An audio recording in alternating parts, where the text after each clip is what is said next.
तो दोस्तों welcome to online education planet. तो जैसा कि आप सबको पता है कि मैंने क्लास 12th की पॉलिटी जो है एमसीक्यू के थ्रू स्टार्ट कर रखी थी, लेकिन बीच में क्लासेस नहीं हुई थी। तो बहुत सारे बच्चों के कमेंट्स आ रहे थे कि मैम ये क्लास कंप्लीट करा दो, क्लास 12th पॉलिटी कंप्लीट करा दो। तो आज जो है हम फिर से स्टार्ट कर रहे हैं, जिसके अंतर्गत जो है हम चैप्टर नंबर 3 करेंगे। इससे पहले जो है 2 चैप्टर हम कंप्लीट कर चुके हैं, जिसका लिंक आपको डिस्क्रिप्शन बॉक्स में मिल जाएगा, आप वहाँ से कर सकते हो। ठीक है, तो ये जो क्लासेस रहेगी क्लास 12th पॉलिटी, ये किसके लिए रहेगी? जो बच्चे टीजीटी एसएसटी की तैयारी कर रहे हैं या फिर जो बच्चे पीजीटी पॉलिटिकल साइंस की तैयारी कर रहे हैं। ठीक है, तो उनके लिए ये क्लासेस बहुत ज़्यादा इंपॉर्टेंट है। हर साल जो है क्वेश्चन यहाँ से ज़रूर पूछे जाते हैं।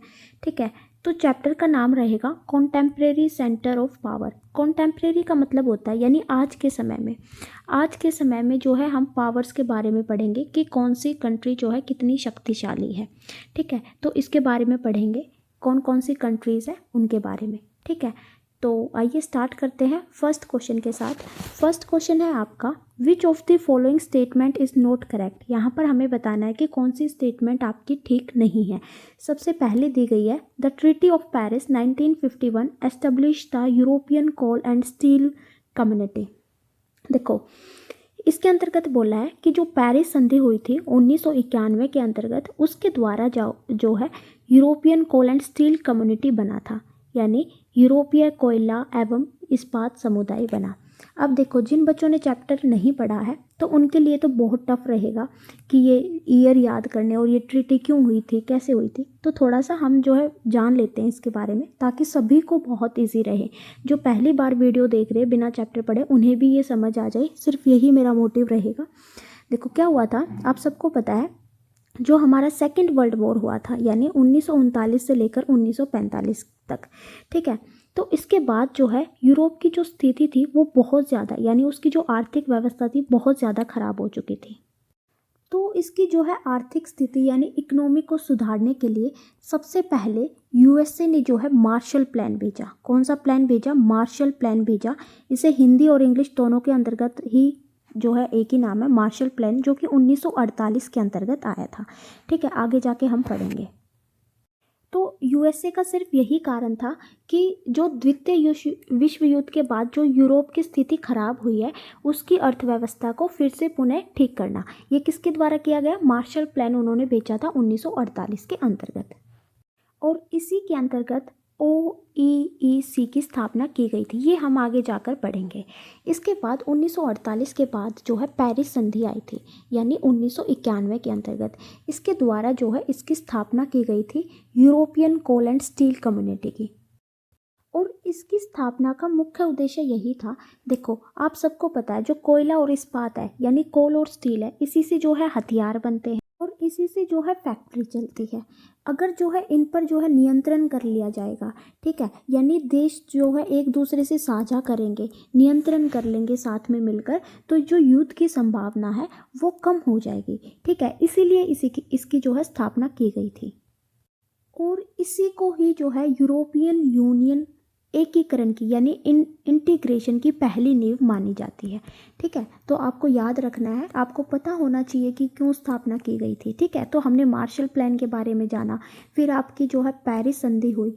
ठीक है, उसके बाद नेक्स्ट पे हम चलते हैं। तो फर्स्ट स्टेटमेंट आपकी ठीक हो जाएगी। नेक्स्ट है, the treaty of Rome 1957 created the EEC and Euratom. तो अब हम जानेंगे ट्रीटी ऑफ रोम के बारे में। देखो हमने क्या क्या पढ़ा, 1948 में मार्शल प्लान आया था, फिर आपका क्या आया था 1951 के अंतर्गत ECSC की स्थापना की गई थी, यानी European coal and steel community. क्यों की गई थी? ताकि युद्ध जो है हम रोक सके। अब देखो इससे जो है युद्ध रोकने में तो सफल हो गए थे, लेकिन जो है लोगों की जो आर्थिक ज़रूरत होती है, जैसे उद्योग व्यापार, इन रोजगार, इन सब को भी तो बढ़ाना था। इसीलिए जो है ट्रीटी ऑफ रोम हुई 1957 के अंतर्गत, जिससे जो है EEC बनाया गया। ये क्या था? ये था यूरोपियन इकोनॉमिक कम्युनिटी। क्या थी? यूरोपियन इकोनॉमिक कम्युनिटी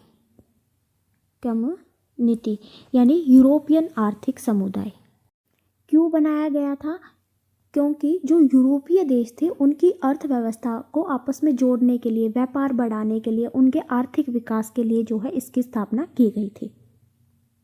और जो इसके सदस्य देश है, ठीक है, यानी जो यूरोप के देश है वो जो है मुक्त व्यापार कर सके, यानी फ्री ट्रेड कर सके, ठीक है, एक कॉमन मार्केट बनाई जा सके, ठीक है, इन सब के लिए इसकी स्थापना की गई थी। ठीक है, आगे जाकर ये सब क्या बन जाएंगे, यूरोपियन यूनियन बन जाएंगे। ठीक है, तो आपको पता होना चाहिए कि पहले क्या बना था, फिर क्या आया था, फिर क्या आया था, इसलिए ये जो संधि है, ट्रीटीज़ है, बहुत ज़्यादा इंपॉर्टेंट है।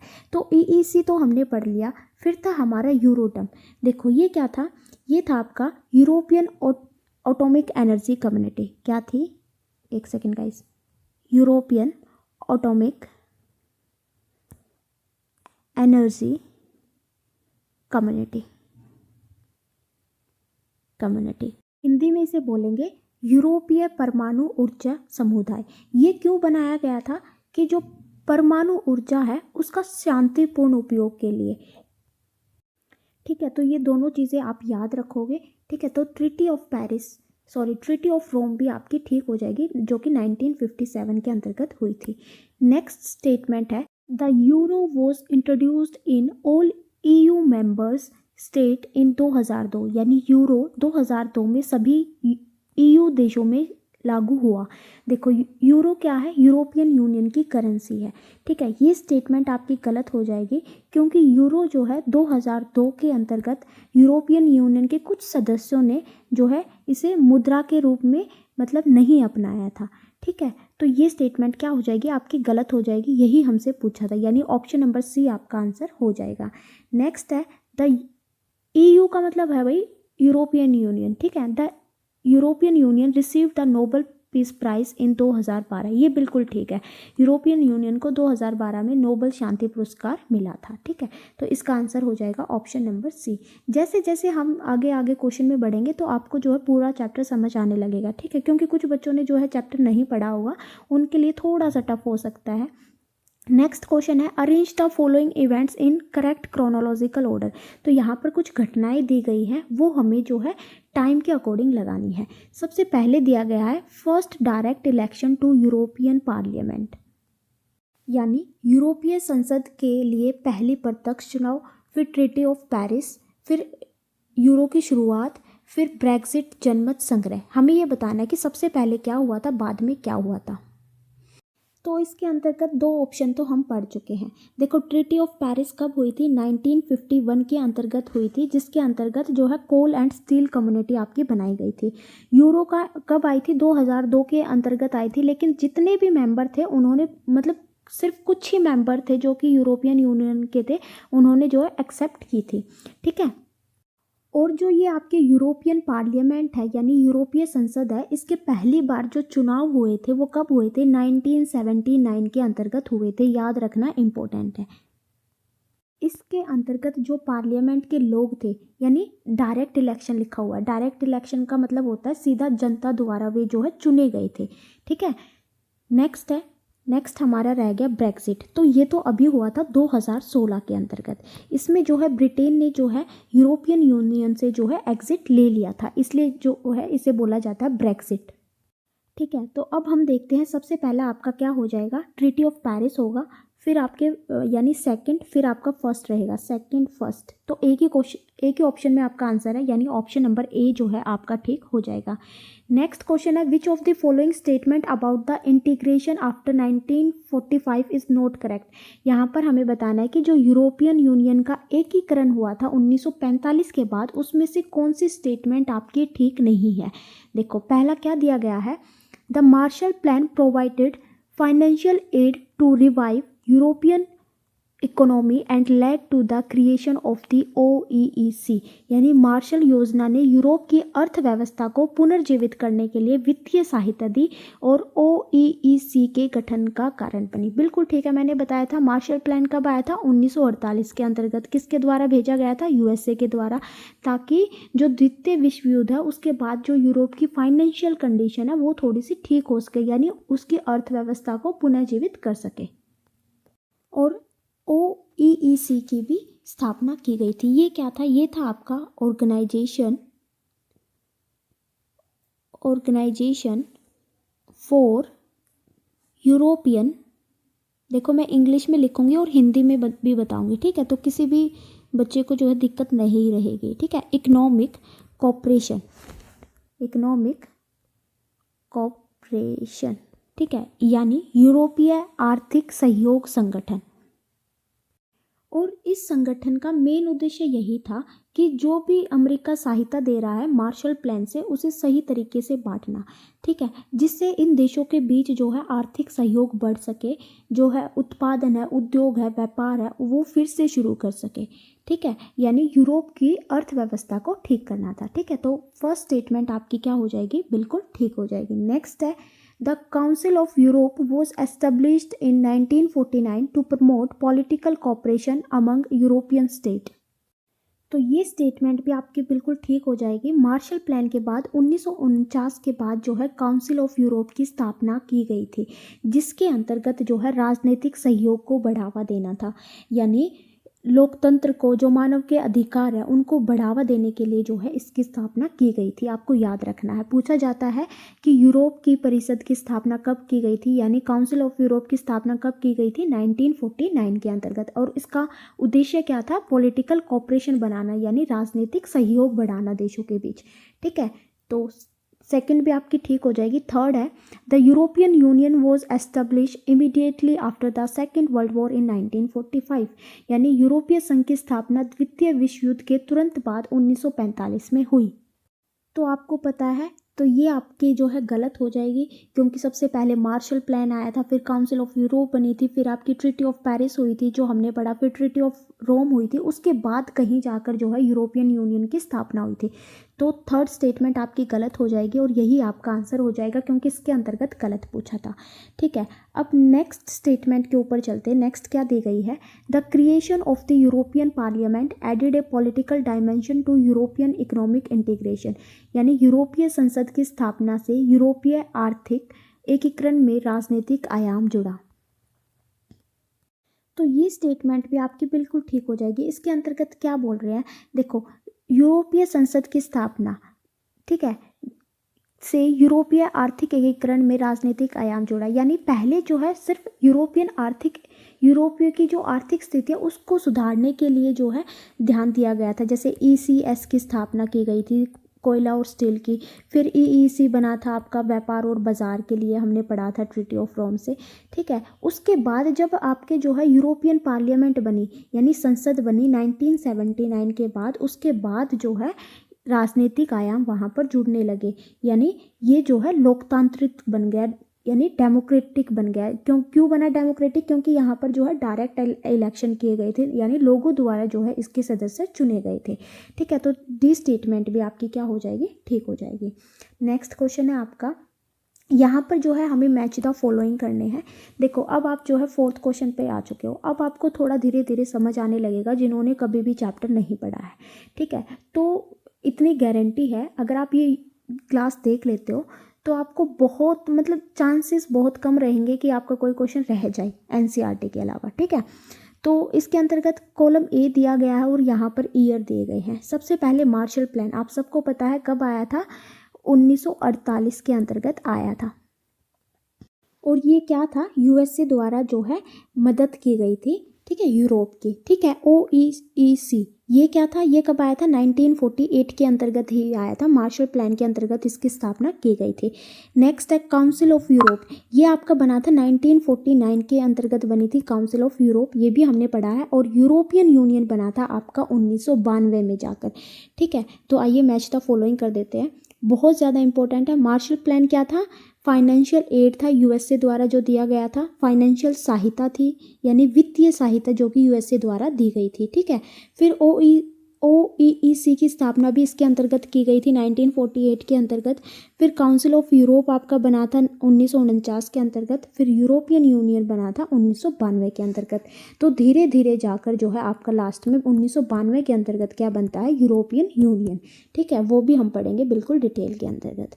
नेक्स्ट क्वेश्चन पर चलते हैं। नेक्स्ट क्वेश्चन है, consider the following statement about European union. यहाँ पर जो है हम यूरोपीय संघ के बारे में पढ़ेंगे। ये क्या था, it is a political and economic union, यानी यह एक राजनीतिक और आर्थिक संघ है। तो ये स्टेटमेंट आपकी बिल्कुल ठीक हो जाएगी। अभी हमने लास्ट के अंतर्गत पढ़ा था कि ये जो यूरोपियन यूनियन एक ऐसा संगठन था जिसके अंतर्गत पहले तो आर्थिक स्थिति को ठीक करना था, फिर बाद में जो है राजनीतिक आयाम भी इसके अंतर्गत जुड़ गया था। ठीक है, तो फर्स्ट स्टेटमेंट तो आपकी ठीक हो जाएगी। नेक्स्ट है, it was formally establish by the maastricht treaty. इसकी औपचारिक स्थापना maastricht संधि द्वारा की गई थी। देखो बहुत ज़्यादा इंपॉर्टेंट। तो आपको याद रखना है कि ये जो maastricht ट्रीटी थी ये 1992 के अंतर्गत पड़ी थी। तो अब तक जो हम पढ़ रहे थे वो यूरोपियन समुदाय के बारे में पढ़ रहे थे।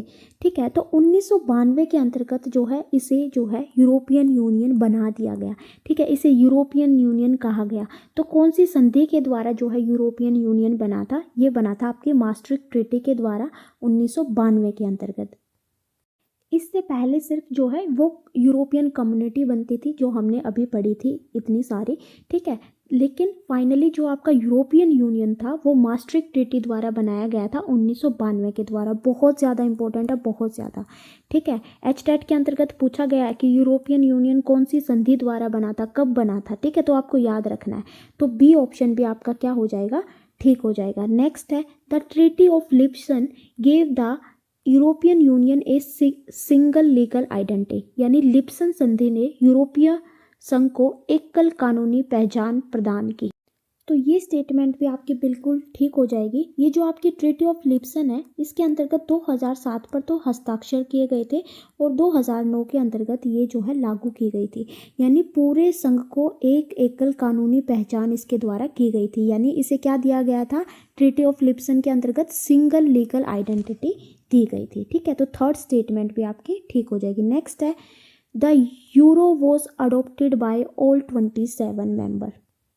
तो ये हमने पहले भी पढ़ा था। तो ये सभी सदस्य के द्वारा जो है इसकी जो यूरो करेंसी थी वो नहीं अपनाई गई थी।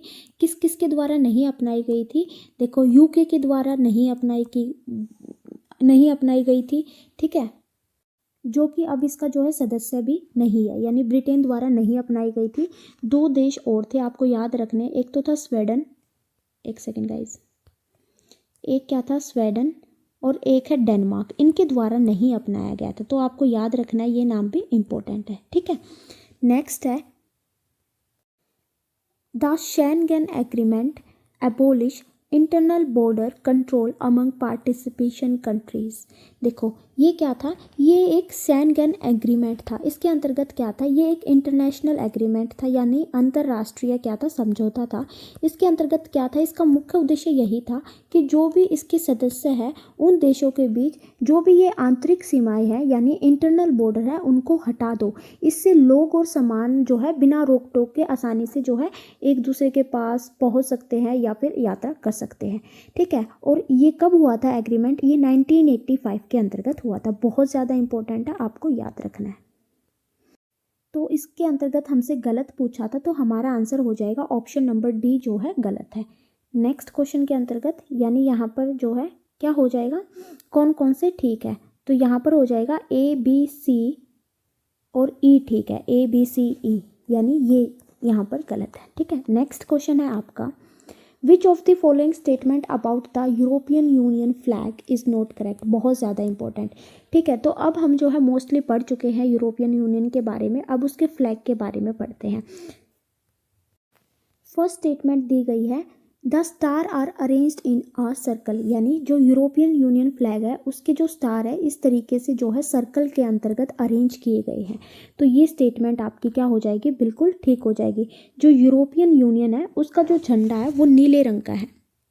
ठीक है, नीले रंग का है, उसके ऊपर जो है येलो स्टार है। ठीक है, रंग भी आपको याद रखना है। नेक्स्ट है, the number of star changed with the number of member state, यानी सदस्य देशों की संख्या के साथ सितारों की संख्या बदलती है। तो ये स्टेटमेंट आपकी गलत हो जाएगी। इसके अंतर्गत टोटल 12 स्टार है। ठीक है, आपको याद रखना है कितने स्टार है? 12। नेक्स्ट है, the star are gold in colour, तो ये बिल्कुल ठीक हो जाएंगे, ये सितारे सुनहरे रंग के हैं। ठीक है, नेक्स्ट है, the star are represent unity and harmony, यानी सितारे एकता और सद्भाव दर्शाते हैं। तो ये स्टेटमेंट भी आपकी ठीक हो जाएगी, यानी ऑप्शन नंबर बी जो है इसके अंतर्गत क्या हो जाएगा? ठीक हो जाएगा। यानी हमसे क्या पूछा था? गलत पूछा था। ठीक है, नेक्स्ट पर चलते हैं। देखो यहाँ पर हमने जो है यूरोपियन यूनियन के बारे में पढ़ा है, एक बार मैं आपको रिवाइज करा देती हूँ। जो यूरोपियन यूनियन है अभी इसके अंतर्गत कितने मेंबर है, 27 मेंबर है, और इसका हेडक्वार्टर कहाँ पर है, ब्रुसेल्स बेल्जियम के अंतर्गत है। ब्रुसेल्स बेल्जियम के अंतर्गत इसका क्या है, हेडक्वार्टर है। तो ये कैसे बना था, सबसे पहले 1945 के अंतर्गत जो है द्वितीय विश्व युद्ध हुआ था, जिससे यूरोप की स्थिति बहुत ज़्यादा खराब हुई थी। फिर 1948 के अंतर्गत मार्शल प्लान आया था, यूएसए द्वारा भेजा गया था, जिसके द्वारा ओईसी की स्थापना की गई थी, यानी इकोनॉमिक कोऑपरेशन की स्थापना की गई थी। फिर 1951 के अंतर्गत ट्रीटी ऑफ पेरिस हुई थी, जिसमें कोल और स्टील कम्युनिटी आपका बनाया गया था। उसके बाद 1957 के अंतर्गत जो है आपकी ट्रीटी ऑफ रोम हुई थी, जिसके अंतर्गत आपकी इकोनॉमिक कम्युनिटी बनाई गई थी, यानी आर्थिक समुदाय बनाया गया था। फिर 1979 के अंतर्गत जो है आपके डायरेक्ट इलेक्शन हुए थे यूरोपियन पार्लियामेंट के, यानी यूरोपीय संसद के इलेक्शन हुए थे 1979 के अंतर्गत। उसके बाद जो है 1992 के अंतर्गत जो है आपकी maastricht ट्रीटी हुई थी, जिससे जो है इसका नाम यूरोपियन यूनियन हुआ था, यानी यूरोपियन यूनियन आपका ऑफिशियली कब बना था, 1992 के अंतर्गत बना था maastricht ट्रीटी के द्वारा, ठीक है। फिर 2007 के अंतर्गत आपकी जो है ट्रीटी ऑफ लिप्सन हुई थी, ठीक है। तो ये सब कुछ जो है हमने पढ़ा था, ठीक है। अब हम पढ़ेंगे एशियान के बारे में। नेक्स्ट देखो क्या दिया है 7th क्वेश्चन के अंतर्गत, ASEAN has a structure similar to the European union, यानी एशियान की संरचना यूरोपीय संघ के समान है। तो ये स्टेटमेंट आपकी गलत हो जाएगी। कैसे हो जाएगी, देखो जो एशियान है, ठीक है, जो एशियान है और एक हमारा यूरोपियन यूनियन हो गया, ठीक है, ये दोनों है तो रीजनल ऑर्गेनाइजेशन, यानी ये दोनों क्या है, क्षेत्रीय संगठन है, ठीक है। क्षेत्रीय संगठन हम पढ़ेंगे अभी क्या होता है, यानी कई देशों ने मिलकर ये जो है संगठन बनाए। इसके अंतर्गत भी कुछ देश है और यूरोपियन यूनियन के अंतर्गत भी देश है, लेकिन यूरोपियन यूनियन है जो, उसके अंतर्गत जो फैसले होते हैं वो सभी देशों पर लागू होते हैं और बाध्यकारी होते हैं, ठीक है। लेकिन एशियान के अंतर्गत जो भी फैसले होते हैं वो सहमति से होते हैं और किसी के ऊपर कोई जोर जबरदस्ती नहीं है कि आप ये फैसला मानोगे, ठीक है। तो ये थोड़ा सा फर्क है, ठीक है। तो ये इनका जो स्ट्रक्चर है वो सिमिलर नहीं है, ठीक है, तो ये हमारा गलत हो जाएगा।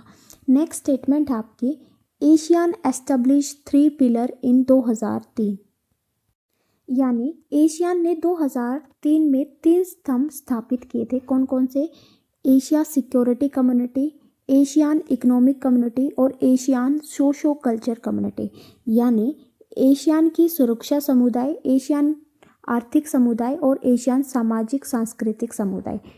तो ये स्टेटमेंट आपकी बिल्कुल ठीक हो जाएगी। एशियान ने 2003 के अंतर्गत जो है ये 3 पिलर जो है स्थापित किए गए थे, यानी सेकंड स्टेटमेंट आपकी ठीक हो जाएगी। ए फॉल्स हो जाएगा, यानी डी आपका इसके अंतर्गत आंसर हो जाएगा।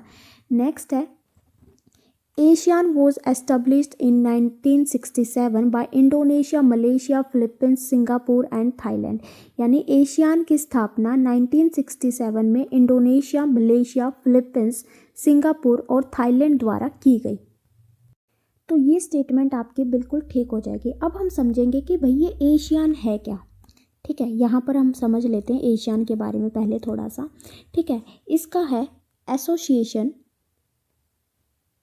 Association of south east Asia ASEAN nation, यानी दक्षिण पूर्व एशिया देशों का संगठन, यानी जो दक्षिण पूर्व क्षेत्र है एशिया के अंतर्गत उन देशों का ये संगठन है, ठीक है। ये एक ऐसा संगठन है जिसके अंतर्गत ये जो दक्षिण पूर्व है, मान लेते हैं, देखो यहाँ पर हमारा इस तरीके से अगर एशिया है तो इसके जैसे ये हो गया ईस्ट, वेस्ट, नॉर्थ और साउथ, यानी ये वाला क्षेत्र, ये वाले एरिया, यानी ये जो साउथ ईस्ट के देश है ये मिलकर अपने बीच में संबंध स्थापित करते हैं, जिसके अंतर्गत व्यापार और सुरक्षा को बढ़ाते हैं। और इसकी स्थापना 1967 के अंतर्गत की गई थी। इसका मेन मोटिव यही था, इसका उद्देश्य यही था कि आपस में जो है शांति और सहयोग बना रहे, ठीक है, अर्थव्यवस्था मजबूत हो जाए, व्यापार मजबूत हो जाए, ठीक है, सांस्कृतिक और सामाजिक क्षेत्र में विकास हो जाए, ठीक है, और जितने भी विवाद है या फिर कोई समस्या है इन देशों के बीच में कोई भी, तो वो आपस में मिलकर जो है हल कर सके। जो संगठन बना था एशियान, इसके अंतर्गत जो शुरुआती सदस्य देश थे यानी इसके जो फाउंडिंग मेंबर है, पूछा जाता है कि कौन कौन थे। इसके अंतर्गत पहले जो है 5 देश थे। कौन कौन से थे? इंडोनेशिया था, ठीक है, मलेशिया था, फिलीपींस था, सिंगापुर था और थाईलैंड है। लेकिन पहले तो 5 देश थे जब ये जो बना था, लेकिन अब इसके अंतर्गत कितने देश है? 10 देश है। कौन कौन सा जुड़ गया? एक जुड़ा ब्रुनई, कौन सा? ब्रुनई, ठीक है, एक Vietnam, Brunei, Vietnam, Laos, Myanmar और कंबोडिया। ठीक है, आपको नाम याद रखने पड़ेंगे, कहीं से भी जो है कोई भी क्वेश्चन पूछ सकते हैं। ठीक है, अब इसके अंतर्गत कितने देश है? 10 देश है। और ये कब बना था? 1967 के अंतर्गत बना था, आपको याद रखना है। तो फर्स्ट स्टेटमेंट तो आपकी ठीक हो जाएगी। नेक्स्ट है, the founding countries signed the Bangkok declaration to promote economic growth, social progress and regional stability. तो ये स्टेटमेंट भी आपकी बिल्कुल ठीक हो जाएगी। यानी 8 अगस्त 1967 के अंतर्गत जो है बैंकॉक डिक्लेरेशन हुआ था। क्या हुआ था? बैंकॉक डिक्लेरेशन हुआ था। ठीक है, यानी बैंकॉक घोषणा हुई थी, जिसके अंतर्गत जो है इन्होंने एशियान बनाया था। इसके अंतर्गत क्या था कि भाई आर्थिक विकास को बढ़ाओ, ठीक है, सामाजिक प्रगति करो, शिक्षा के अंतर्गत, स्वास्थ्य के अंतर्गत, ठीक है, क्षेत्रीय स्थिरता बढ़ाओ यानी शांति बनाए रखो, आपस में जो संघर्ष हो रहा उसको रोको, समस्याओं का समाधान निकालो। ठीक है, तो ये इसके अंतर्गत किया गया था। तो इसके अंतर्गत जो आपकी स्टेटमेंट है वो दोनों ही क्या हो जाएगी? ठीक हो जाएगी। यानी ऑप्शन नंबर ए जो है आपका आंसर हो जाएगा। नेक्स्ट क्वेश्चन है आपका, क्वेश्चन नंबर 9 है, which of the following statement regarding ASEAN is not correct. यहाँ पर बताना है कि एशियान के संबंध में निम्नलिखित में से कौन सा कथन सही नहीं है।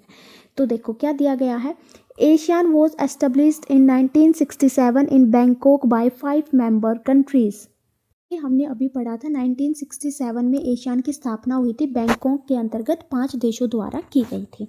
ठीक है, नेक्स्ट है, Singapore is one of the founding member of ASEAN, यानी सिंगापुर एशियान का एक संस्थापक देश है। तो ये भी बिल्कुल ठीक है, ये भी हमने पढ़ा है। नेक्स्ट है, India is a sectoral dialogue partner of ASEAN, यानी भारत एशियान का सेक्टोरल डायलॉग पार्टनर है। देखो सबसे पहले तो हम समझेंगे कि ये सेक्टोरल डायलॉग पार्टनर क्या है। यानी सेक्टरल मतलब यानी कुछ सेक्टर यानी कुछ विशेष क्षेत्र के अंतर्गत जो है इंडिया इसका सहयोग करता है एशियान का। ठीक है, जैसे व्यापार के अंतर्गत करता है, ऊर्जा के अंतर्गत करता है, शिक्षा के अंतर्गत करता है, यानी कुछ क्षेत्र के अंतर्गत जो है इसकी भागीदारी होती है। ठीक है, उसे हम बोलेंगे सेक्टोरल डायलॉग पार्टनर, कुछ विशेष क्षेत्र के अंतर्गत। ठीक है, तो ये स्टेटमेंट आपकी बिल्कुल ठीक हो जाएगी। 1992 के अंतर्गत जो है इंडिया इसका पार्टनर बना था। ठीक है, यानी एशियान और इंडिया कुछ क्षेत्रों में मिलकर जो है बातचीत और सहयोग से मतलब साझेदारी करते हैं। ठीक है, तो नेक्स्ट स्टेटमेंट है, एशिया हैज़ 10 मेंबर, एशियान के 10 सदस्य। तो ये भी हमने पढ़ लिया, यानी डी ऑप्शन भी आपका क्या हो जाएगा? ठीक हो जाएगा। इसके अंतर्गत नोट करेक्ट पूछा था, तो सारी ही स्टेटमेंट ठीक हो जाएगी। तो हमारा आंसर हो जाएगा नन ऑफ द अबव, यानी कोई भी जो है गलत नहीं है। ठीक है, तो ये ऑप्शन गलत दिए हुए हैं। नेक्स्ट क्वेश्चन पर चलते हैं। यहाँ पर भी जो है हमें कुछ स्टेटमेंट दी गई है और रीज़न दिया गया है। द एशियन रीजनल फोरम यानी ARF coordinate security and foreign policy among Asian member, यानी एशियन क्षेत्रीय मंच ARF एशियन देशों के बीच सुरक्षा और विदेश नीति का समन्वय करता है। तो ये स्टेटमेंट आपकी बिल्कुल ठीक हो जाएगी।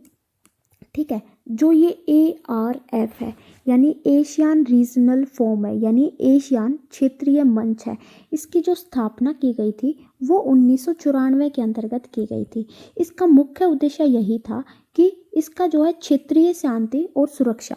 ठीक है, इसके दो मुख्य जो है उद्देश्य थे, एक तो शांति बनाए रखना और एक सुरक्षा का।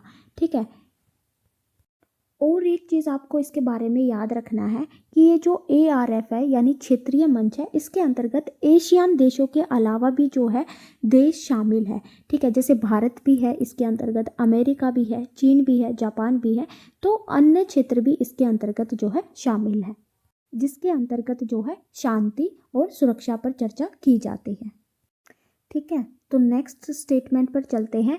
ARF वॉज एस्टेब्लिश इन 1994, ये हमने अभी पढ़ा। इसकी स्थापना कब हुई थी? 1994 के अंतर्गत।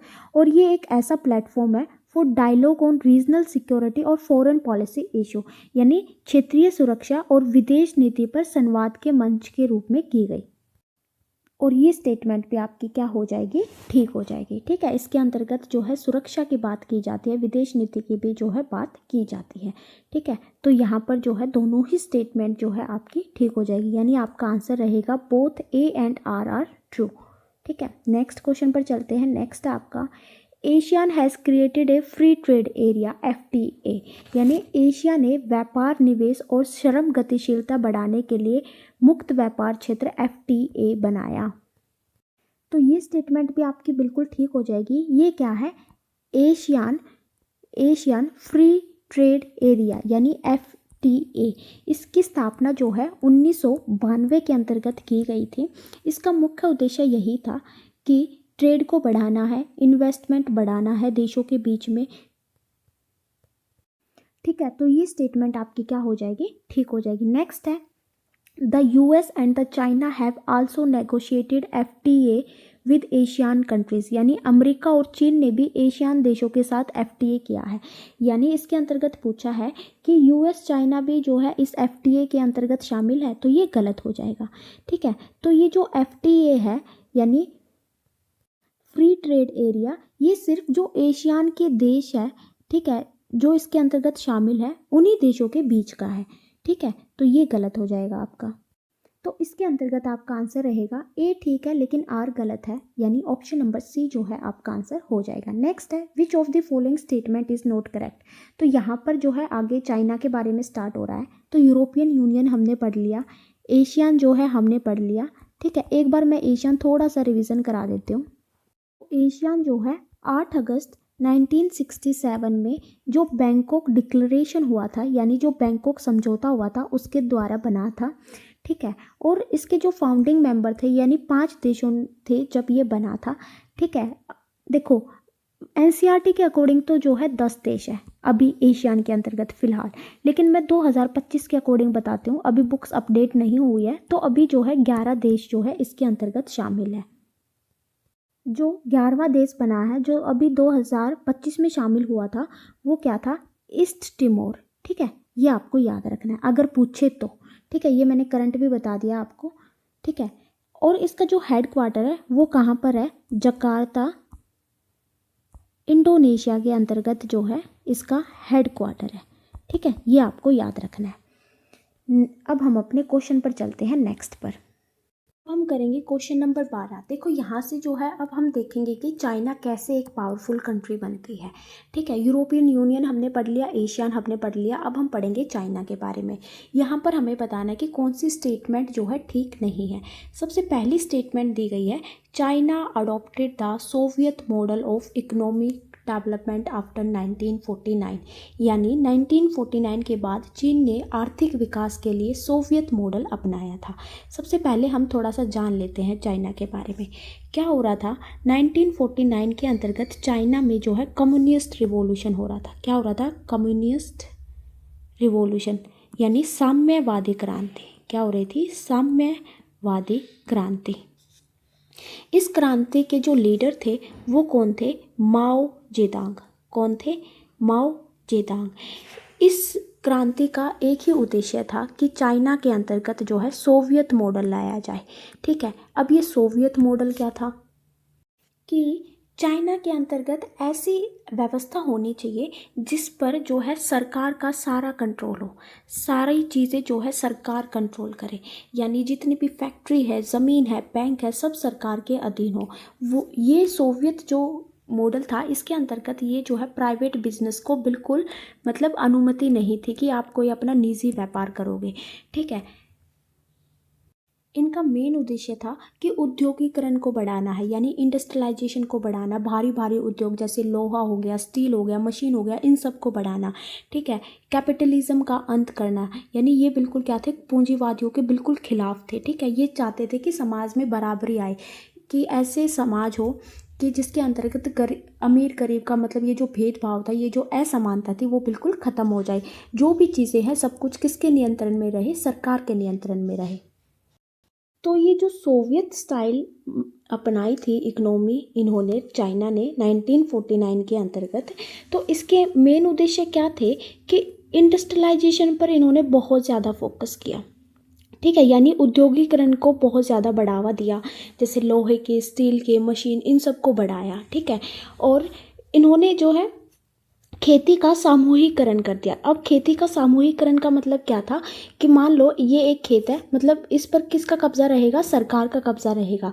ठीक है, सरकार जो बोलेगी वो इन्हें जो है उगाना पड़ेगा, उसका उत्पादन करना पड़ेगा, और उत्पादन के बाद वो सारा किसको दे देंगे, सरकार को दे देगी।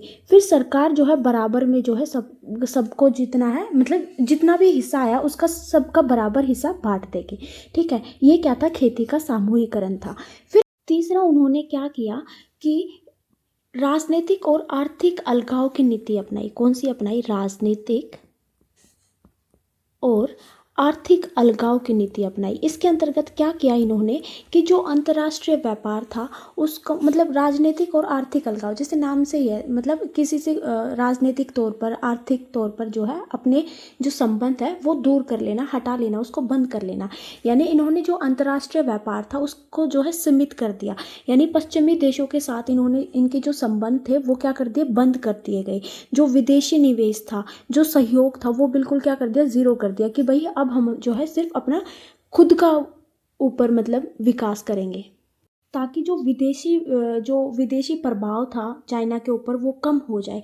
ठीक है, चीन का क्या लक्ष्य था कि मतलब विदेशियों से बचना और शोषण से बचना, इसलिए उन्होंने जो है अपने अंदरूनी विकास पर ज़्यादा जोर दिया, सभी से जो है अलगाव की नीति अपना ली। तो ये चीज़ें जो है उन्होंने 1949 के अंतर्गत की।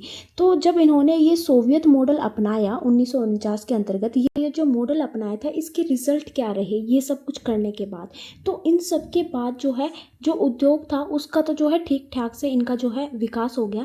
लेकिन जो इन्होंने खेती का सामूहिकरण अपनाया था, ठीक है, इससे क्या हुआ, खेती की जो पैदावार थी वो घट गई।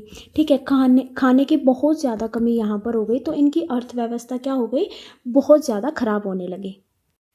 तो ये स्टेटमेंट हमारी फर्स्ट जो है बिल्कुल ठीक हो जाएगी। ठीक है, नेक्स्ट स्टेटमेंट है, China economic reform began in 1978 and led to rapid economic growth. जैसे कि आप सबको मैंने बताया था कि 1949 के बाद जब उन्होंने ये मॉडल अपनाया तो उसके बाद उनकी अर्थव्यवस्था धीमी हो गई। ठीक है, फिर इन्होंने जो है रिफॉर्म लाने की सोची, तो 1978 के अंतर्गत जो है इन्होंने रिफॉर्म लाए, और इसके लीडर थे देंग शियाओपिंग। ठीक है, इसके लीडर कौन थे, देंग शियाओपिंग। इन्होंने जो है आर्थिक सुधार करने की शुरुआत की। इन्होंने क्या क्या किया, इन्होंने कृषि के अंतर्गत सुधार की, यानी जो सामूहिकरण था उसको ख़त्म कर दिया। ठीक है, कि अब जो है किसान जो है अपनी फसल खुद उगा सकते हैं, खुद बेच सकते हैं। ठीक है, कृषि के अंतर्गत उसने ये जो है सुधार किया। फिर उन्होंने जो है उद्योगों के अंतर्गत जो है सुधार की। पहले क्या था, उद्योग जो है सब कुछ क्या था, सरकार के हाथ में था, यानी प्राइवेट बंदा अपना बिजनेस नहीं कर सकता था। तो इन्होंने क्या किया कि ये जो स्टेट का जो नियंत्रण था उद्योगों के ऊपर, इसको जो है थोड़ा सा कम कर दिया। ठीक है, और तीसरा इन्होंने क्या किया रिफॉर्म्स के अंतर्गत कि जो विदेशी व्यापार था, यानी कुछ ऐसे स्पेशल इकोनॉमिक जोन बनाए जिससे जो है विदेशी व्यापार जो है बढ़ने लगा। ठीक है, तो 1978 के अंतर्गत चाइना के अंतर्गत इकोनॉमिक आर्थिक स्थिति सुधारने के लिए ये रिफॉर्म किए गए। ठीक है, तो सेकंड स्टेटमेंट भी आपकी क्या हो जाएगी, ठीक हो जाएगी। नेक्स्ट स्टेटमेंट है, China had extensive international trade and high per capita income before 1978। यानी 1978 से पहले चाइना का जो अंतर्राष्ट्रीय व्यापार था वो बहुत व्यापक था, नहीं था। हमने क्या पढ़ा था कि उनका जो व्यापार था वो क्या था, बहुत सीमित था। जब 1978 के अंतर्गत रिफॉर्म आए उनके बाद उन्होंने जो है अंतर्राष्ट्रीय व्यापार स्टार्ट किया था। ठीक है, और जो प्रति व्यक्ति आय थी वो भी क्या थी, बहुत कम थी, इसीलिए तो उसकी जो अर्थव्यवस्था है वो बहुत ज़्यादा खराब हो गई थी। तो इसके अंतर्गत हमसे गलत पूछा था, तो गलत यही हमारा आंसर हो जाएगा, ऑप्शन नंबर सी जो है इनकरेक्ट है। ठीक है, और यही आंसर हो जाएगा। नेक्स्ट स्टेटमेंट है, state control heavy industries were emphasised in China early economic model. यानी इसके अंतर्गत दिया गया कि जो चीन का प्रारंभिक आर्थिक नीति थी उसके अंतर्गत राज्य ने भारी उद्योगों के नियंत्रण पर जोर दिया था। तो ये हमने पढ़ा था, उन्होंने इंडस्ट्रियलाइजेशन पर बहुत ज़्यादा जोर दिया था। ठीक है, तो डी स्टेटमेंट भी आपकी ठीक हो जाएगी। तो इसका आंसर रहेगा आपका option number C. Next question पर चलते हैं। Which of the following statement about China's early policy decision in 1970 is not correct. यहाँ पर हमें बताना है कि निम्नलिखित में से 1970 के दशक में चीन की प्रारंभिक नीतिगत निर्णयों के बारे में कौन सा कथन सही नहीं है। यानी 1970 के अंतर्गत चाइना के अंतर्गत जो पॉलिसी, जो नीति अपनाई गई, उसके बारे में कौन सी स्टेटमेंट जो है ठीक नहीं है। सबसे पहले क्या दिया है, China ended its political and economic isolation by establishing relations with the USA in 1972। 1972 में अमेरिका से संबंध स्थापित कर चीन ने राजनीतिक और आर्थिक अलगाव समाप्त किया। देखो हमने पढ़ा था, ये राजनीतिक और आर्थिक अलगाव की नीति उन्होंने 1949 के अंतर्गत अपनाई थी। यानी जितने भी अंतर्राष्ट्रीय संबंध है उन्होंने क्या कर लिए थे, सीमित कर लिए थे, यानी बंद कर लिए थे। लेकिन 1972 के अंतर्गत उन्होंने अमेरिका से संबंध स्थापित किए। और इन्होंने ये अलगाव क्यों समाप्त किए थे 1975 के अंतर्गत चाइना ने अमेरिका के साथ, क्योंकि उन्होंने जो है, चाइना ने जो है अंतर्राष्ट्रीय स्तर पर मान्यता पानी थी। ठीक है, अपने व्यापार को, अपनी तकनीकी को सहयोग के साथ जो है आगे बढ़ाना था। ठीक है, तो ये स्टेटमेंट भी आपकी क्या हो जाएगी, ठीक हो जाएगी। 1975 में अमेरिका और चाइना ने संबंध स्थापित किए थे। 1973 में प्रधानमंत्री जो एनलाई ने 4 आधुनिकीकरण प्रस्तावित किए। देखो ये क्या दिया है, 1973 के अंतर्गत जो, एक सेकंड गाइज, 1973 के अंतर्गत जो जाओ एनलाई थे, उन्होंने चीन की आर्थिक और तकनीकी सुधार के लिए जो है 4 मॉडर्नाइजेशन का प्रस्ताव रखा, यानी 4 आधुनिकीकरण का प्रस्ताव रखा। इसका उद्देश्य क्या था कि चाइना की जो आर्थिक स्थिति है या फिर तकनीकी रूप से उसको मजबूत बनाना। ठीक है, तो ये स्टेटमेंट भी आपकी ठीक हो जाएगी। नेक्स्ट है, 4 आधुनिकीकरण में कृषि, उद्योग, विज्ञान, प्रौद्योगिकी तथा सेना शामिल थे। तो ये जो 4 आधुनिकीकरण थे, इसके अंतर्गत क्या थी, एक तो था कृषि। ठीक है, यानी कृषि का उत्पादन बढ़ाना है, किसानों का जो जीवन स्तर है उसको बढ़ाना है। ठीक है, तो एक क्या हो गया, कृषि। नेक्स्ट था उद्योग। उद्योग के अंतर्गत उन्होंने क्या किया कि जो भारी उद्योग थे या फिर जो हल्के उद्योग थे, सभी को विकसित करना, यानी उनका उत्पादन बढ़ाना। ठीक है, तो उद्योग था दूसरा। तीसरा था विज्ञान और प्रौद्योगिकी, यानी नई नई तकनीकी अपनाना। ठीक है, उत्पादन के अंतर्गत, स्वास्थ्य के अंतर्गत, शिक्षा के अंतर्गत, हर चीज़ के अंतर्गत क्या करना, सुधार करना। ठीक है, तीसरी आधुनिकीकरण ये थी। चौथी थी सेना, यानी ऐसे हथियार, मतलब ऐसी तकनीकों को अपनाना जिससे जो है देश की सुरक्षा को ताकत मिले। ठीक है, तो ये 4 मॉडर्नाइजेशन जो है आप प्रधानमंत्री जो एनलाई द्वारा अपनाए गए थे, यानी प्रस्ताव दिए गए थे। तो दोनों ही स्टेटमेंट आपकी क्या हो जाएगी, ठीक हो जाएगी। और ये कब आया था, 1973 के अंतर्गत। नेक्स्ट स्टेटमेंट आपकी, the 4 modernisation were proposed after China join the world trade organisation, यानी 4 आधुनिकीकरण चीन के विश्व व्यापार संगठन में शामिल होने के बाद प्रस्तावित किए गए। तो ये स्टेटमेंट आपकी गलत हो जाएगी। ठीक है, ये तो आए थे 1973 के अंतर्गत, लेकिन चाइना जो है वर्ल्ड ट्रेड ऑर्गेनाइजेशन का, यानी विश्व व्यापार संगठन का सदस्य कब बना था, 2001 के अंतर्गत बना था। इसलिए ये स्टेटमेंट आपकी गलत हो जाएगी और यही आपका जो है आंसर हो जाएगा। इसके अंतर्गत पूछा था कि कौन सी गलत है। ठीक है, यानी ऑप्शन नंबर 4 इसका आंसर हो जाएगा। नेक्स्ट क्वेश्चन है आपका, विच of the following statement about China's economic reforms is not correct. तो यहाँ पर भी जो है चाइना के जो है आर्थिक सुधारों के बारे में दिया गया है, हमें बताना है कि कौन सा कथन सही नहीं है। ठीक है, सबसे पहले क्या दिया है, चीन ने 1972 में अमेरिका से संबंध स्थापित कर अलगाव समाप्त किया। ये हमने अभी पढ़ा था, तो ये बिल्कुल ठीक हो जाएगा। चाइना ने जो है यूएसए के साथ जो है रिलेशन बना लिए थे। ठीक है, नेक्स्ट है, China adopted shock therapy to introduce a market economy, यानी चीन ने बाजार अर्थव्यवस्था लाने के लिए शॉक थेरेपी अपनाई। देखो शॉक थेरेपी क्या है, हमने पिछले चैप्टर्स के अंतर्गत भी पढ़ा था। इसके अंतर्गत क्या है, ये एक ऐसी नीति है जिसमें अचानक से जो है बदलाव किया जाता है, यानी पूरी अर्थव्यवस्था को, यानी जैसे फॉर एग्जाम्पल पूरी अर्थव्यवस्था को सोशलिज्म यानी समाजवाद से डायरेक्ट जो है कैपिटलिज्म बना दे, यानी पूंजीवाद बना दे, यानी पूरी व्यवस्था को एकदम बदल दे, उसको हम क्या बोलते हैं, शॉक थेरेपी। लेकिन चाइना ने ऐसे नहीं किया था। हमने देखा कि चाइना ने धीरे धीरे रिफॉर्म किए थे, ठीक है।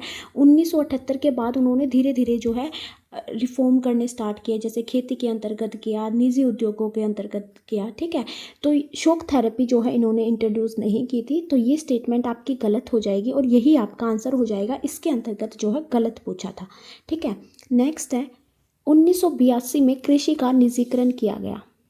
तो ये स्टेटमेंट भी आपकी बिल्कुल ठीक हो जाएगी। देखो क्या पढ़ा था हमने, 1949 के अंतर्गत उन्होंने खेती का सामूहिकरण कर दिया था, ठीक है। यानी सामूहिकरण मैंने आपको अभी बताया, दोबारा नहीं बताऊंगी, ठीक है। उसके बाद क्या हुआ कि वहाँ का जो उत्पादन था वो सीमित हो गया, यानी किसान जो है मेहनत करने पर भरोसा ही नहीं करते थे। उन्हें पता था वैसे भी हमें जो है बराबर मिलना है, इसलिए तो वहाँ की जो उत्पादन था वो क्या हो गया, कम हो गया। फिर चाइना ने क्या कदम उठाया कि इन्होंने क्या किया कि किसानों को जो है ज़मीन का कुछ हिस्सा दे दिया और खुद उगाने और खुद बेचने की अनुमति दे दी। इससे जो है धीरे धीरे इन्होंने एग्रीकल्चर का क्या किया, प्राइवेटाइजेशन किया, जिससे क्या हुआ, उत्पादन बढ़ा, यानी किसानों को फ़ायदा मिलने लगा, तो वो ज़्यादा मेहनत करने लगे, ठीक है, उत्पादन ज़्यादा करने लगे, ठीक है। तो ये कब हुआ था, 1982 के अंतर्गत हुआ था। तो ये स्टेटमेंट भी आपकी क्या हो जाएगी, ठीक हो जाएगी। नेक्स्ट है चीन 2001 में WTO का सदस्य बना था। तो ये हमने पढ़ा था, ठीक है, कि चाइना जो है 2001 के अंतर्गत WTO का सदस्य बना था। इन सब के बारे में WTO क्या है, IMF क्या है, इनका नेक्स्ट चैप्टर रहेगा, तो उसके अंतर्गत हम बिल्कुल डिटेल के अंतर्गत इसके बारे में जानेंगे, ठीक है। थोड़ा सा मैं बता देती हूँ, ये जो WTO है इसकी स्थापना कब हुई थी, 1 जनवरी 1995 के अंतर्गत हुई थी, और इसका जो हेड क्वार्टर है वो जेनेवा स्विट्ज़रलैंड के अंतर्गत है, जेनेवा स्विट्ज़रलैंड के अंतर्गत है, ताकि आपको याद हो जाए, ठीक है। तो इसके अंतर्गत आपका आंसर रहेगा ऑप्शन नंबर बी।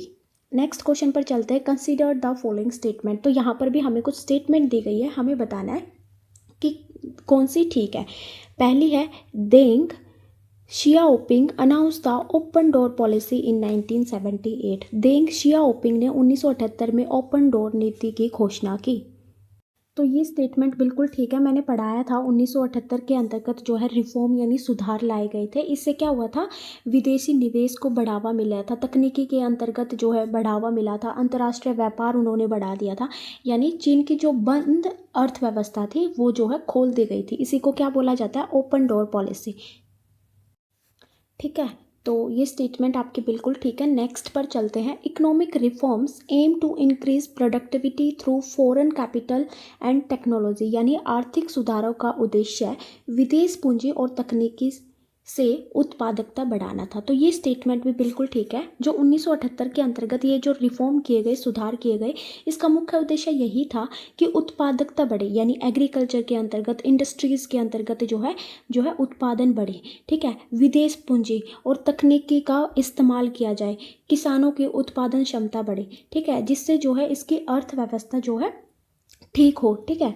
तो ये स्टेटमेंट भी आपकी ठीक है। सेकंड ऑप्शन भी आपका करेक्ट रहेगा, यानी आपका आंसर रहेगा बोथ 1 और 2, यानी option number C. Next question पे चलते हैं, यहाँ पर मैच द फॉलोइंग दिए गए हैं। तो ये जो मैच द फॉलोइंग है ये चाइना के ऊपर है, ठीक है, चाइना से रिलेटेड है, वो हमें बताने हैं, ठीक है। सबसे पहले रिलेशन विद यूएसए, चाइना ने रिलेशन कब बनाए थे यूएसए के साथ, 1972 के अंतर्गत, मैंने आपको पढ़ाया है, यानी ए का क्या हो जाएगा 2। WTO का मेंबरशिप कब बना था, वो 2001 के अंतर्गत, यानी डी का क्या हो जाएगा 1। ओपन डोर पॉलिसी उसने कब बनाई थी, कब अपनाई थी, 1978 के अंतर्गत, यानी ऑप्शन नंबर 3।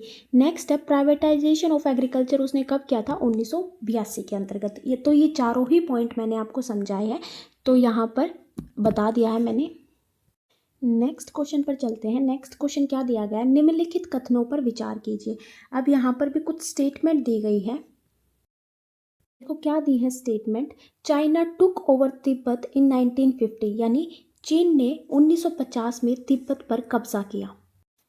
तो ये स्टेटमेंट आपकी बिल्कुल ठीक है। क्या था कि जो तिब्बत था वो मतलब स्वतंत्र राज्य था एक, लेकिन और तिब्बत के अंतर्गत शासन था दलाई लामा का, किसका था, दलाई लामा का, ठीक है, लेकिन चीन जो है इसे अपना हिस्सा मानता था, इसलिए इसने 1950 के अंतर्गत जो है चाइना ने तिब्बत के ऊपर कब्जा कर लिया था। ठीक है, तो फर्स्ट स्टेटमेंट आपकी बिल्कुल ठीक हो जाएगी। नेक्स्ट है the Sino Indian war of 1962 was mainly over territorial dispute, यानी 1962 का भारत चीन युद्ध मुख्यतः क्षेत्रीय विवादों पर था।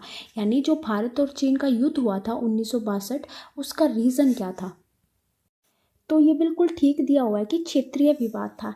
यानी क्या, भारत और चाइना के अंतर्गत जो है सीमा को लेकर विवाद था, यानी टेरिटोरियल डिस्प्यूट था, जिसके अंतर्गत कौन सा क्षेत्र था? मुख्य रूप से अक्साई चीन। क्या था? अक्साई चीन था। ठीक है, तो इस क्षेत्र पर जो है चाइना का जो है कब्जा रहा। ठीक है, उसने अपना कब्जा यहाँ पर अक्साई चीन पर कायम रखा 1962 के अंतर्गत, और भारत की सेना को जो है यहाँ पर पीछे हटना पड़ा, और आज भी जो है ये सीमा विवाद बना हुआ है भारत और चाइना के अंतर्गत। तो ये दोनों ही स्टेटमेंट आपकी क्या हो जाएगी? ठीक हो जाएगी, यानी आपका आंसर रहेगा बोथ 1 and 2। नेक्स्ट क्वेश्चन पर चलते हैं। नेक्स्ट क्वेश्चन है Rajiv Gandhi visit to China in 1988 improved bilateral relation, यानी राजीव गांधी की चीन यात्रा से द्विपक्षीय संबंध सुधरे। तो ये स्टेटमेंट आपके बिल्कुल ठीक हो जाएंगे। उस टाइम पे जो चाइना के अंतर्गत जो प्रधानमंत्री थे वो कौन थे? Deng Xiaoping, Deng Xiaoping. ठीक है, तो जो राजीव गांधी थे हमारे प्रधानमंत्री थे, वो वहाँ पर गए थे, विजिट किया था उन्होंने। क्यों किया था? क्योंकि वो भारत और चाइना के जो संबंध है उनके अंतर्गत जो है सुधार करना चाहते थे, व्यापार और निवेश बढ़ाना चाहते थे। ठीक है, शिक्षा विज्ञान तकनीकी में जो है सहयोग बढ़ाना चाहते थे। ठीक है, और इसका रिजल्ट क्या हुआ? जब राजीव गांधी वहाँ पर गए प्रधानमंत्री, तो यहाँ पर जो है थोड़ा सा इनके अंतर्गत जो है विश्वास बढ़ा। ठीक है, हमारा जो है बायलैटरल एग्रीमेंट हुआ। इस बायलैटरल एग्रीमेंट के अंतर्गत, यानी ये जो द्विपक्षीय समझौता था, इसके अंतर्गत क्या हुआ कि ये जो सीमा डिस्प्यूट था इस पर शांति रहे, मतलब विश्वास बना रहे, व्यापार और तकनीकी के अंतर्गत दोनों की सहमति बनी रहे। ठीक है, तो नेक्स्ट स्टेटमेंट देखते हैं। Both countries agree to maintain peace and tranquillity on the border, दोनों देशों ने सीमा पर शांति और स्थिरता बनाए रखने पर सहमति जताई। तो यही आपका क्या था? द्विपक्षीय समझौता था। तो दोनों ही स्टेटमेंट आपकी ठीक हो जाएगी, यानी ऑप्शन नंबर ए क्या हो जाएगा? आपका आंसर हो जाएगा। नेक्स्ट क्वेश्चन है which of the following statement is not correct. यहाँ पर हमें बताना है कि कौन सी करेक्ट नहीं है। देखो, अब हमने चाइना के बारे में पढ़ लिया, अब हम पढ़ेंगे जापान के बारे में। ठीक है, क्या दिया है? Japan is famous for high technology brand like Sony and Toyota, यानी जापान सोनी और टोटा जैसे उच्च तकनीकी ब्रांडों के लिए प्रसिद्ध है। तो ये स्टेटमेंट आपकी ठीक हो जाएगी। देखो, आप सबको पता है जापान किस लिए जाना जाता है? टेक्नोलॉजी के लिए जाना जाता है। ठीक है, तो ये जो है जापान के ब्रांड है सोनी और टोटा, यानी फर्स्ट स्टेटमेंट ठीक हो जाएगी। नेक्स्ट है जापान के पास प्रचुर प्राकृतिक संसाधन है। देखो, ये स्टेटमेंट गलत हो जाएगी। जापान के अंतर्गत जो नेचुरल रिसोर्सेज है, यानी जो प्राकृतिक संसाधन है, वो बहुत कम है। जैसे अधिकांश जो वस्तुएं होती है, जैसे तेल हो गया, कोयला हो गया, लोह हो गया, वो जो है आयात पर निर्भर रहते हैं। ठीक है, तो जापान की जो आर्थिक स्थिति की जो, यानी इकोनॉमी की जो सफलता है, वो किस पर आधारित है? टेक्नोलॉजी पर आधारित है, नेचुरल रिसोर्सेज पर जो है आधारित नहीं है, क्योंकि वहाँ पर जो प्राकृतिक संसाधन है वो बहुत कम पाए जाते हैं। तो नोट करेक्ट पूछा था, तो यही आपका आंसर हो जाएगा। नेक्स्ट है Japan became a member of OECD इन 1964, यानी जापान 1964 में OECD का सदस्य बना। तो हमने ऊपर पढ़ा है OECD क्या था? ये क्या था? एक अंतर्राष्ट्रीय संगठन था, जिसमें क्या होता है, देशों के बीच जो है आर्थिक सहयोग और नीतियों का आदान प्रदान किया जाता है, यानी देशों की आर्थिक वृद्धि बढ़ाना, ठीक है, स्थिरता बढ़ाना, विकासशील और जो विकसित देश है उन दोनों के बीच में सहयोग बढ़ाना। ठीक है, यानी व्यापार के अंतर्गत, निवेश के अंतर्गत, शिक्षा के अंतर्गत, तकनीकी के अंतर्गत क्या होता है?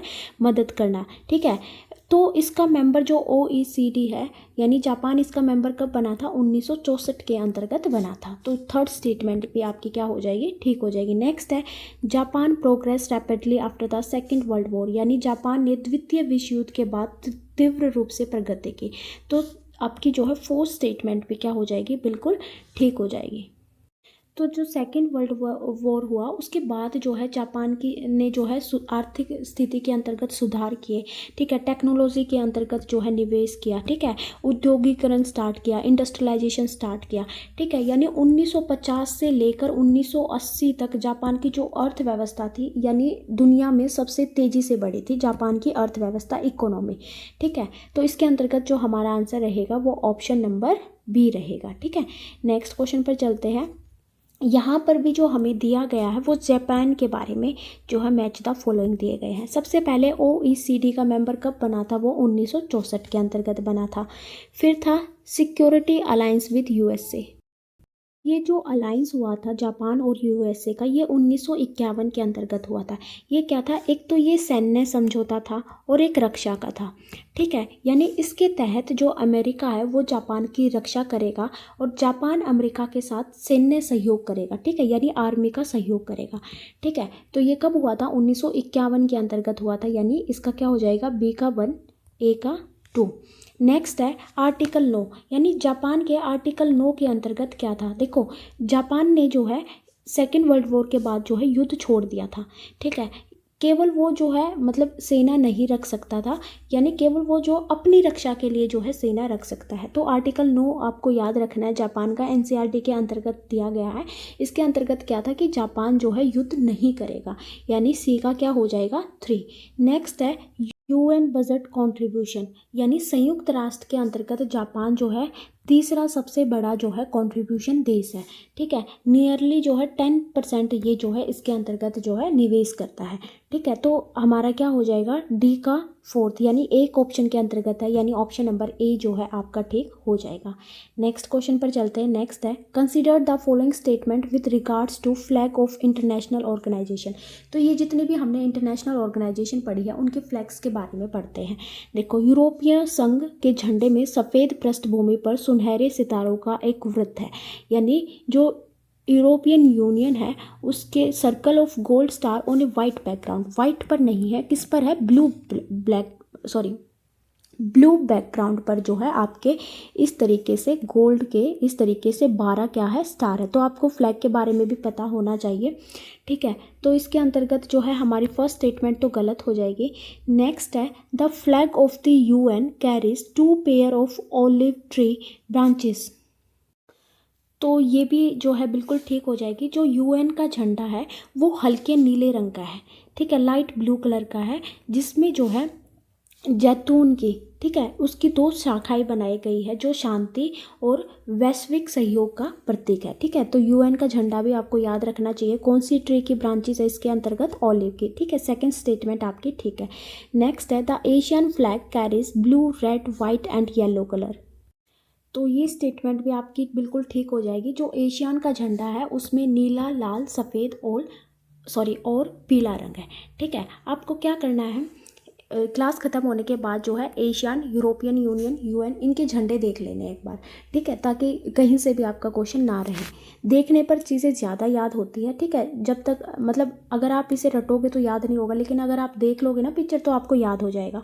तो इसके अंतर्गत आपकी जो है सेकेंड और थर्ड स्टेटमेंट जो है ठीक है, यानी ये ठीक है। नेक्स्ट क्वेश्चन पर चलते हैं। Which of the following statement is not correct. यहाँ पर हमें बताना है कि कौन सी स्टेटमेंट ठीक नहीं है। Japan is famous for high technology brand like Soni. देखो, ये क्वेश्चन है ना रिपीट हो गया, ये हमने कर लिया है, ठीक है। नेक्स्ट पर चलते हैं। नेक्स्ट क्या दिया गया है, नेक्स्ट हम पढ़ेंगे कोरिया के बारे में, साउथ कोरिया के बारे में जो है नीचे बॉक्स के अंतर्गत दिया गया है, बुक्स के अंतर्गत उसके बारे में पढ़ेंगे। तो यहाँ पर हमें बताना है कि कौन सी स्टेटमेंट ठीक नहीं है। सबसे पहले दिया गया है the Korean peninsula was divided along 38th parallel at the end of the second world war. देखो क्या हुआ था, 1945 के अंतर्गत आपका जो है द्वितीय विश्व युद्ध खत्म हो गया था। उसके बाद जो है 38th पैरेलल लाइन, यानी 38th समांतर रेखा जो है नॉर्थ कोरिया और साउथ कोरिया को बांट दिया गया था। यानी नॉर्थ कोरिया और नीचे क्या है, साउथ कोरिया, उनके बीच में क्या कौन सी रेखा पाई जाती है, 38th पैरेलल लाइन, यानी 38 समांतर रेखा पाई जाती है। और ये जो बंटवारा है ये क्यों हुआ था, देखो थोड़ी सी स्टोरी मैं आपको समझा देती हूँ। जो ये कोरिया था ना, ये किसका था, जापान का उपनिवेश था, यानी जापान की कॉलोनी थी ये कोरिया। अब कॉलोनी कैसी थी, जैसे भारत जो है ब्रिटिश की कॉलोनी थी। यानी जब बिना युद्ध के कोई देश दूसरे देश पर जो है अपनी हक जमाने लगता है, यानी वहाँ पर शासन करने लगता है, उसे हम क्या बोलते हैं, उपनिवेश। तो इसी तरह जापान की जो उपनिवेश थी वो क्या थी, कोरिया। लेकिन सेकेंड वर्ल्ड वॉर में क्या हुआ, जापान हार गया। जापान के हारने के बाद कोरिया जो है जापानी शासन से जो है मुक्त हो गया। लेकिन तुरंत वहाँ पर जो है सरकार बनाना संभव नहीं था। तो इसीलिए वहाँ पर जो है, तो आप सबने देखा था कि 1945 के बाद 1991 तक क्या चला था, हमारा शीत युद्ध चला था। तो उसके अंतर्गत क्या हुआ, नॉर्थ कोरिया के अंतर्गत तो यूएसएसआर पहुंच गया अपनी सेना लेकर, ठीक है, साउथ के अंतर्गत यूएसए पहुंच गया। तो इसी तरीके से दोनों के अंतर्गत ये जो है अलग अलग कंट्रीज पहुंच गई थी शासन के लिए।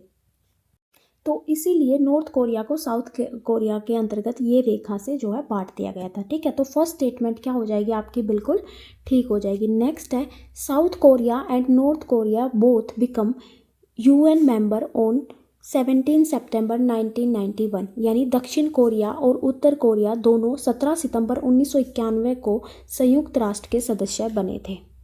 तो ये स्टेटमेंट आपकी बिल्कुल ठीक हो जाएगी। दोनों जो है यूएन के मेंबर कब बने थे, 1991 के अंतर्गत। नेक्स्ट स्टेटमेंट है, south Korea economy in 2017 was the 5th largest in the world.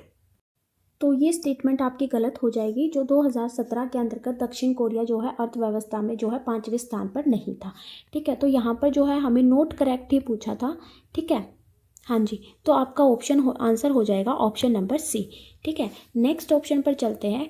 कोरियाई युद्ध 1950 से 1953 ने उत्तर कोरिया दक्षिण कोरिया के बीच प्रतिद्वंद्विता को बढ़ा दिया गया था। तो ये बिल्कुल ठीक है। कोरियन वार के बारे में भी पूछा जाता है, कब पूछा जाता है, ईयर पूछ लेते, तो कब हुआ था, 1950 से 1953 के बीच में हुआ था। ये जो युद्ध हुआ था वो उत्तर कोरिया और दक्षिण कोरिया के बीच में लड़ा गया था, और बाद में इन दोनों के बीच में कोई भी संधि नहीं हुई थी। तो इसीलिए आज भी इन दोनों के बीच में जो है नॉर्थ कोरिया और साउथ कोरिया के बीच में जो है तनाव बना रहता है, ठीक है। तो डी भी आपका क्या हो जाएगा, ठीक हो जाएगा, ठीक है। नेक्स्ट क्वेश्चन पर चलते हैं। नेक्स्ट है, तो यहाँ पर भी जो है हमें साउथ कोरिया के बारे में बताया गया कि कौन सी स्टेटमेंट ठीक नहीं है। सबसे पहली है, दक्षिण कोरिया ने 1960 से 1980 के बीच तीव्र आर्थिक विकास किया, जिसे हैन नदी पर चमत्कार कहा जाता है। तो ये स्टेटमेंट जो है आपकी बिल्कुल ठीक हो जाएगी। जो साउथ कोरिया था उन्होंने 1960 से 1980 के बीच में मतलब अत्यधिक तेज मतलब आर्थिक विकास किया था, ठीक है, जिसे क्या कहा जाता है, मिरेकल ऑन द हान river. South Korea became a member of the OECD इन 1996। तो ये बिल्कुल ठीक है। जो OECD है उसका मेंबर जो है साउथ कोरिया कब बना था, 1996 के अंतर्गत बना था, यानी organisation for economic corporation and development. इसके बारे में मैंने बिल्कुल डिटेल में बता दिया फर्स्ट या सेकेंड क्वेश्चन के अंतर्गत, ठीक है।